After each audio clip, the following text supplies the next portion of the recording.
What's up, guys? PDC here, and we are back with I believe this is the 7th or 8th part of the competitive Pokemon guide. And what we're going to be doing and talking about today is a topic which is pretty widely demanded in most competitive circles. It is prediction. And last time I discussed the prelude to prediction, which was risk versus reward understanding.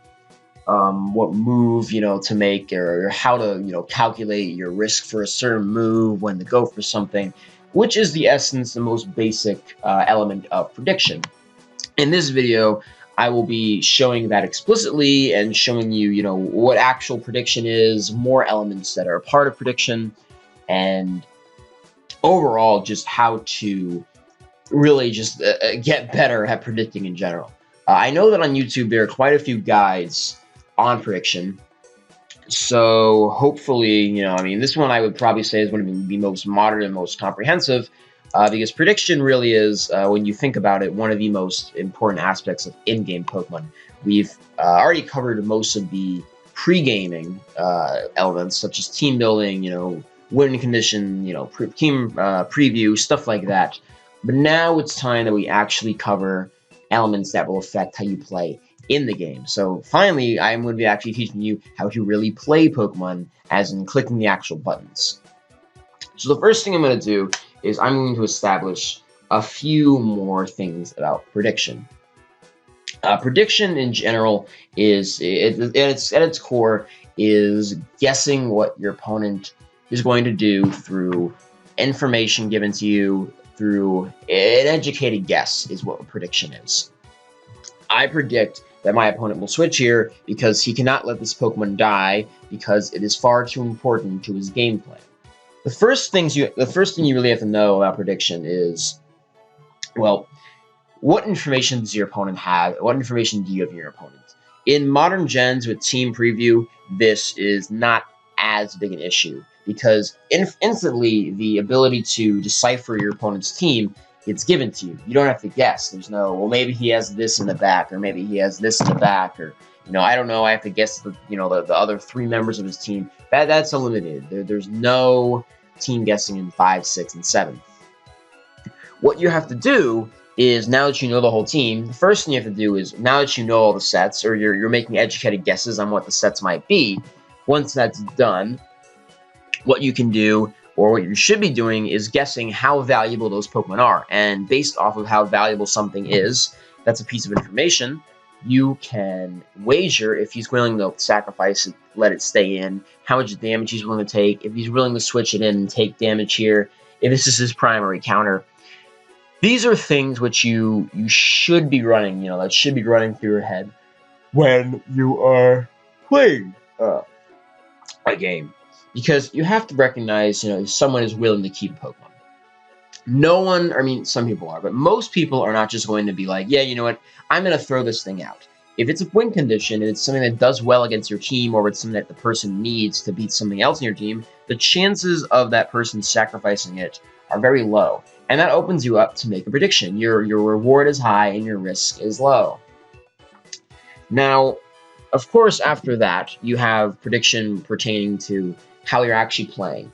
Playing very passive, is one of the easiest ways to get predicted, and probably one of the easiest ways to predict your opponent. If an opponent is playing incredibly passive, 100% safe, then that's his play style. That is how he is playing the game. And passive play styles, typically these are people who are known to use either stall or balance. If you're just making the safe move every time, you are inevitably going to be torn apart by someone who is aggressively playing with prediction that can actually break your team. Sometimes, no matter how hard you predict, you cannot break the opponent's team, and it's optimal for them to play passive. Other times, it's not the case, and your opponent, has to play a bit more risky to win the game. And sometimes they're just not willing to do that. They're not willing to let their team go beyond its most passive limit. And that's why prediction is important, because prediction helps you win matchups which otherwise could be tough. A crucial prediction can open up the game amazingly. Just by getting a certain amount of damage on one Pokemon, that means that check for another Pokemon could be gone, and you can thus sweep the person. Prediction is really key to winning a lot of games. And a lot of the times, it's not going to be that one big, incredibly large, shiny, attractive, huge play that wins you the game, but the more, subtle ones, which you're doing repeatedly in order to gain a slow advantage. There's also elements of prediction which are like conditioning, using a certain move over and over, or a bluffing a choice scarf, bluffing that you have an item that you don't. For example, if you have a Tyranitar and it's, you're bluffing Scarf, you come in on something that's usually faster than T-Tar, you're bluffing the Scarf, and this is a wager. It's a pretty big wager, but it's a wager sometimes. This works better in tiers usually where there is no team preview, but it still works in tiers where there is team preview. If you're bluffing a Scarf, you're bluffing your faster or something, then, you are making a prediction right there. You're guessing that he's going to switch out because he's not willing to take the risk that you are Scarf, and this Pokemon is too valuable for him to let go. So really, prediction is part of every game, because with every single move you make, you are guessing the opponent is going to do something. Predicting is not just something that you do when you're in a corner. Like, oh god, now I have to predict. Don't think about it that way, because you are actively predicting what your opponent will do every single turn, for the most part. There is essentially no turns unless you are like +6/+6 Salamence, where prediction will become obsolete or not needed. It just won't be. You need to predict actively. You need to play the game actively. Don't just predict when you're like, oh god, my back is up against the wall now because I played passes the whole game. Now I have to predict. You may have too high of a risk. Your opponent may only need to play safe now because you've been behind the whole game and now he has a clear advantage. You have to be active in these things, and you have to recognize, I should be playing proactively, and that, I should be able to, dissect what my opponent's going to do early on, because I'll tell you what, playing from behind is one of the worst feelings ever, and if you, make the choice, to play from behind, to choose to play from behind, it's not going to go well. It won't, because choosing to play from behind is silly. Prediction is a concept which is, present in every single turn of the game. So really, I don't think that there's any excuse for not at least, trying to, decipher what your opponent's going to do on every given turn. It's going to give you an advantage, and that's one of the big differences between high-level play. People in the lower level, the ladder, think that prediction is just something that happens when you're in a corner or when you have a pivotal turn. But that's wrong. Prediction is something that is present in every single turn of the game. And that should seem fairly obvious, because if you go about the literal definition, you are predicting what your opponent is going to do every single turn. Anyway, those are mostly the main tenets of prediction. Risk versus reward covers a lot of these things, and really it adds a heavier dose, or a heavier sheet to these concepts, because prediction is heavily mediated by risk versus reward. So man, you're making these plays, you have to recognize when you want to make them, etc., etc., etc. And prediction, overall, it is one of the the things that's going to elevate your level of play to a level which may allow you to win big tournament games. I've never seen a tournament winner ever play incredibly passive. Never, because that just doesn't work. You're going to inevitably lose to someone who's going to play even marginally aggressive, and he's going to get you. So now what we're going to do is I'm going to show some examples, a few examples of prediction. I'm going to start with probably really basic ones, and then I'm going to probably go to more advanced, predicts or whatever, because, hopefully I'll be able to find some that are, easy digestible. I'm going to probably just spread out what generations they are from, because, like I said, prediction in this, facet is relatively, fluid. I don't think that you're going to have a serious problem predicting something in a different generation or whatever if I keep the examples, at least relatively simple in concept. So anyway, let's begin with some examples of prediction. The first example I'm going to give you guys, which is probably the most simple example you're ever going to get, is, just undisputed going for a Stealth Rock in this game and Soul Wind switching to Gliscor. Now, if we look at this play here, what do you think of it? That is a prediction in its own right.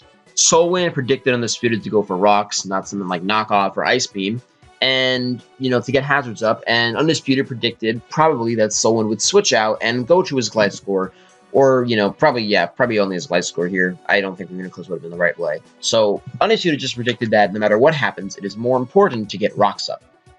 And this is a very simple play. This is something that most people would do without even thinking. I want to get my hazards up because hazards are important. This is still a prediction, and while it's not flashy and while it's not really too in-depth, because, obviously, I can explain what Stealth Rock does, in the long term, why someone will want to get Stealth Rocks up, this is still a prediction. Undisputed realized that the risk versus reward, the reward was very high for him to get Rocks up, and the risk was essentially zero, because Undisputed cannot really lose straight up to a Gliscor when he has Latias and Rotom, and maybe a Gliscor with Ice Fang of his own. Meanwhile, for Solwyn, the risk was also low, and the reward was high because now he gives Gliscor his Poison Orb and has potential for an SD. So really, this is a prediction, and they're both using risk versus reward. They are recognizing what is the most optimal play, and whether there is too high of a risk to do it. And in this case, the risk was very, very low for both of them, and that's why they decided to go for it. Here we have a more interesting play. We have Sabella versus CBB for an SPL game. We have CBB is going to go for the Defog, while Sabella goes for the Ice Punch. Now, in this case, what would you predict these two players to do the next turn? Now, for starters, this is obviously a prediction. You have a position in the game where Sabella has a Swampert out, and it could easily kill Zapdos. That's a big thing here. Zapdos is an important member because, for one, it beats up most rain teams pretty solidly. Outside of Swampert, of course. It has Discharge, is able to get up hazards. So Zapdos is an important mon, at least relatively, for CBB. Sabella knows that CBB probably would not want to sacrifice the Zapdos. However, CBB also knows that since Sabella is playing a balance-oriented team, Sabella is going to want to play aggressively. So this opens up the option for Sabella to go for SR, again predicting CBB to switch out. And if Sabella gets Rocks down while Zapdos is switching, that's very bad for CBB because there's a lower chance he'll ever be able to move them again. So we're going to see here, what are these two players going to go for? So CBB decides to stay in and go for the Roost. And the Roost here is pretty crucial because, one, it gets him back to essentially 100%. And Sabella gets the SR up. Now, this isn't bad for either player, but CBB recognized that Sabella was going to play aggressively. And that playing aggressively was how Sabella was probably going to win this game, considering CBB is running a pretty hard-line balance-based team here. Interesting move and something you guys should look into. Why would he Rock here? Why would he Roost here? CBB predicted that Sabella would use Rocks, obviously, unless he predicted he was going to EQ for some reason, which is obviously wrong. CBB predicted Rocks. So CBB decided to Roost, knowing that he could get Zapdos back up to a place where it could defog later, whether he was going to switch out or not. And Sabella predicted CBB to switch out, because he could have killed the Zapdos there, but instead, he opted to go for the Stealth Rock, expecting CBB to switch. Ultimately, the move paid out for CBB, although Rocks are still up, which is still annoying, but still, it's a necessary prediction to make when your matchup may not be incredible. So this is another example of prediction, another example of risk versus reward. This had a higher risk in CBB's case, a relatively lower risk in Sabella's place, because still, this is not, a play that's not going to work out or something. He's going to get Rocks up, and Swampert's still going to be in. But in the case of CBB, this was a much higher risk, because if Sabella did choose the Ice Punch there, his Defogger would be dead. So right there, you guys can see how risk versus reward pays out, and the need for playing sometimes on the edge more. Because if you play on the edge, and again, this is not me making stupid flashy plays, but if you play well and you play educated, you can potentially subvert matchups or situations in games which otherwise will be tough for you to overcome. So CBB played this very well in getting the Roost. Now, the next turn, what we're going to see is CBB's going to switch out, but this at least allows him to know that he can come into Rocks again and defog later, if another one of his Pokemon doesn't have defog. Let's switch metagames for a bit. I know that not everyone, here is going to watch this video is going to play ADV, but this is still a relatively simple play which you should be able to get. My team is pretty weakened. I can't hover over the percents. Can I? Okay, I can hover over the percents. My team is relatively weakened. I assume it means that if it's not showing it's at 100. But my team is relatively weak.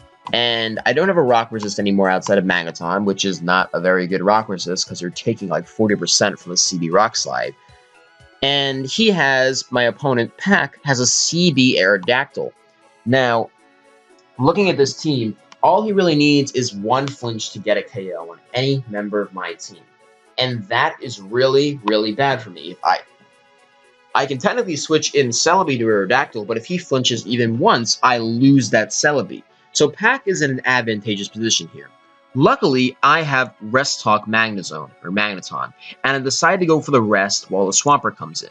Now, keep in mind, I have Thunderbolt, HP Fire, Rest, and Sleep Talk. Now, what is going to happen here? Pack is recognizing that Aerodactyl destroys my team. It is a real big number on my team. If he manages to get Aerodactyl in, there is a very high chance that something will die if he gets even marginally lucky with that 30% flinch chance. I recognize this as well, and I also realize that if I keep playing passively, there's a very high chance that Pack will win. I don't have a way to really beat his team with Aerodactyl still around and, with Gengar around being annoying as hell. I just don't. I don't have a solid way to beat it. Claydol is already dead, and I lost my main rock resist. So, really, how am I going to win this game if I keep playing passively? Now, I know that Pack wants to go for a double here. He's going to expect me to switch out to Blissey, Celebi, or Coon. One of these three. Now, I know that Pack has a lot of interest in playing offensively here, and this is where I take a really big gamble.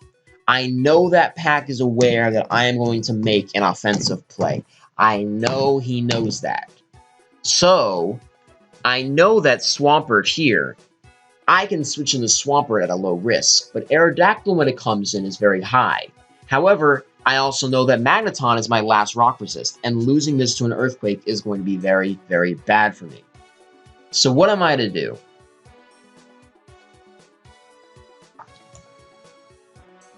I decide that my way to win this game is by making a prediction with a high risk, and using Sleep Talk, anticipating he is going to double the Aerodactyl, and hoping I hit him with Thunderbolts. Now, this is a relatively risky play, and ultimately, it was something that was left to the chance of Sleep Talk. But as you can see, I predict him to switch out of the Swampert to the Aerodactyl, and I Sleep Talk the T-Bolt, hitting Aerodactyl on the switch, and sealing me the win.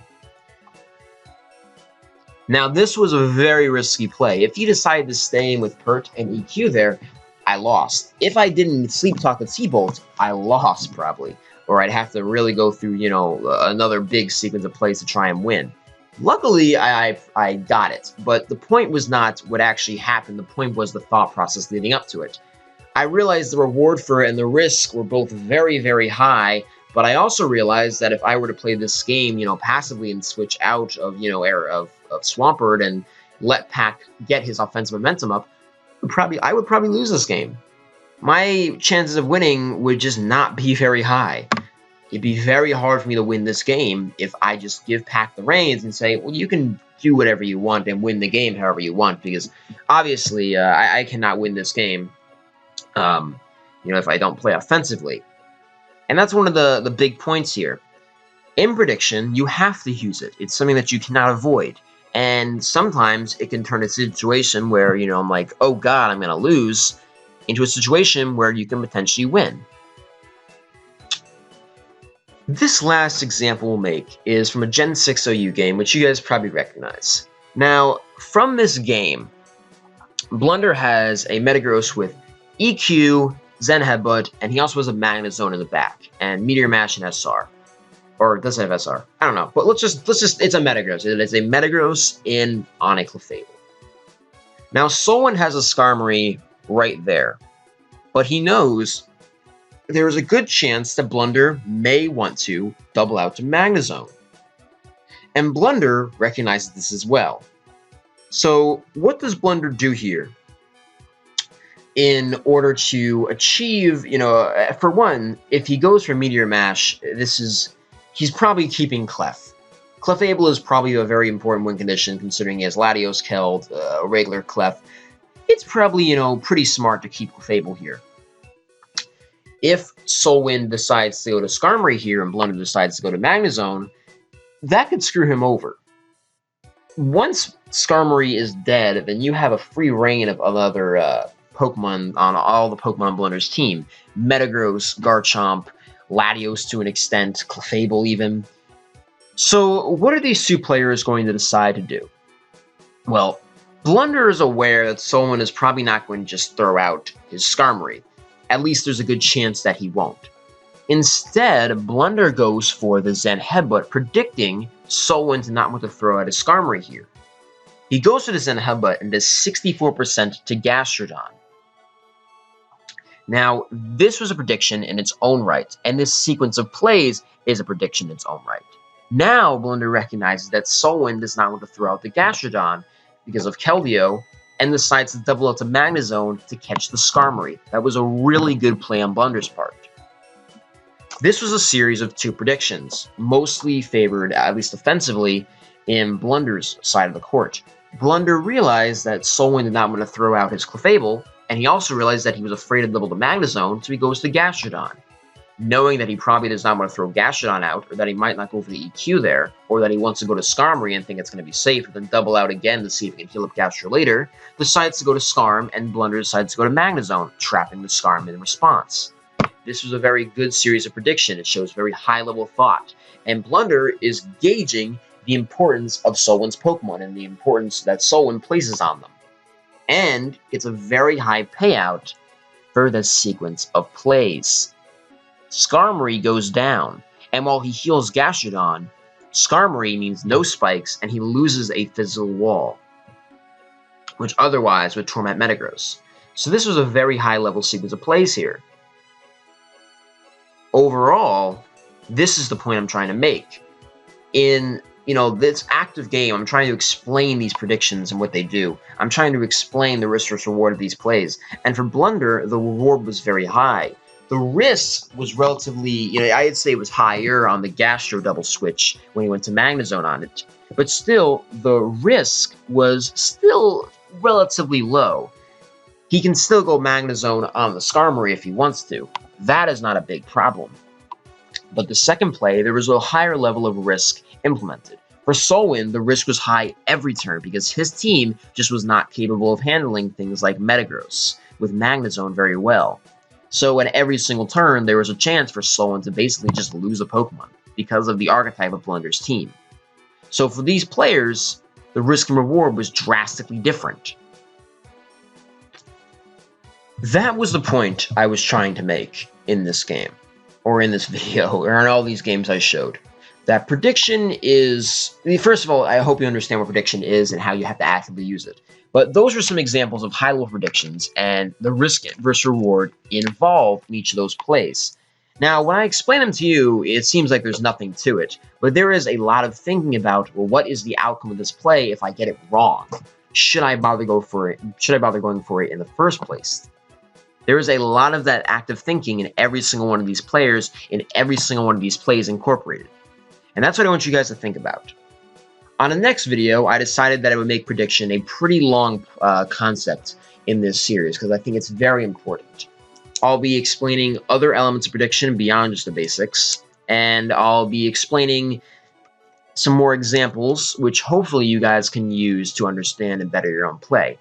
Prediction is something which is very important, and I hope you guys all enjoy this little detour of the guide where I decided to focus on prediction again in two separate videos. Just like team building, prediction, the in-game play, and the actual construction of the team are very important in competitive months, and those are mostly the basics that I feel like you guys are going to be implementing the most. So thank you guys for watching, and I'll see you guys on the next one. Peace.